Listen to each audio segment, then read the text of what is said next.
जिल्हा संपादक हमीद शेख. रावेर तालुक्यातील अजंदा गावाजवळील रेल्वे पुलाजवळ रस्ता लूट करणाऱ्या तिघांना रावेर पोलिसांनी गुन्हा दाखल झाल्याच्या 24 तासांच्या आत अटक केली आहे. 5 जुलै 2026 रोजी या प्रकरणी रावेर पोलीस स्टेशनला भारतीय न्यायसंहिता कलमांतर्गत रस्ता लुटीचा गुन्हा दाखल झाला होता. फिर्यादी शेख जाबीर शेख अमान, राहणार फारुकी आझम कॉलनी, चिनावल तालुका रावेर हे बांधकाम ठेकेदार आहेत. त्यांना मजुरांचे आमिष दाखवून मुस्तकीम नामक व्यक्तीने अजंदा गावाजवळ बोलावले. तिथे आरोपींनी त्यांना चाकूचा धाक दाखवून लुटले आणि त्यांच्या मोबाईलवरून फोनपेद्वारे जबरदस्तीने 8,000 रुपये वळवून घेतले होते. सुरुवातीला सीसीटीव्ही फुटेजमध्ये आरोपींचे चेहरे स्पष्ट दिसत नसल्याने तपास कठीण झाला होता.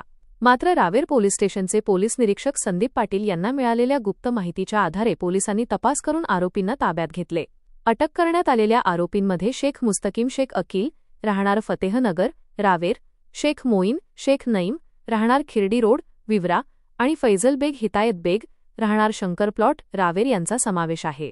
त्यांच्याकडून गुन्ह्यात वापरलेली मोटारसायकल क्रमांक MH19 ED 5580 आणि मोबाईल जप्त करण्यात आला आहे. शेख मोईन हा सराईत गुन्हेगार असून त्याच्यावर यापूर्वीही अशा प्रकारचे गुन्हे दाखल आहेत. आरोपींना न्यायालयात हजर केले असता त्यांना 9 जुलै 2026 पर्यंत पोलीस कोठडी सुनावण्यात आली असून अधिक तपास सुरू आहे. ही कारवाई जळगावचे पोलीस अधीक्षक श्रीकांत धिवरे, अप्पर पोलीस अधीक्षक संदीप गावित आणि फैजपूर विभागाचे पोलीस उपअधीक्षक अनिल बडगुजर यांच्या मार्गदर्शनाखाली रावेर पोलीस स्टेशनचे पोलीस निरीक्षक संदीप पाटील, पोलीस उपनिरीक्षक मनोज महाजन, पोलीस उपनिरीक्षक तुषार पाटील तसेच गुन्हे शोध पथकातील समाधान ठाकूर, विशाल पाटील, प्रमोद पाटील, श्रीकांत चव्हाण आणि सुकेश तडवी यांनी केली आहे. या गुन्ह्याचा पुढील तपास पोलीस उपनिरीक्षक मनोज महाजन करत आहेत.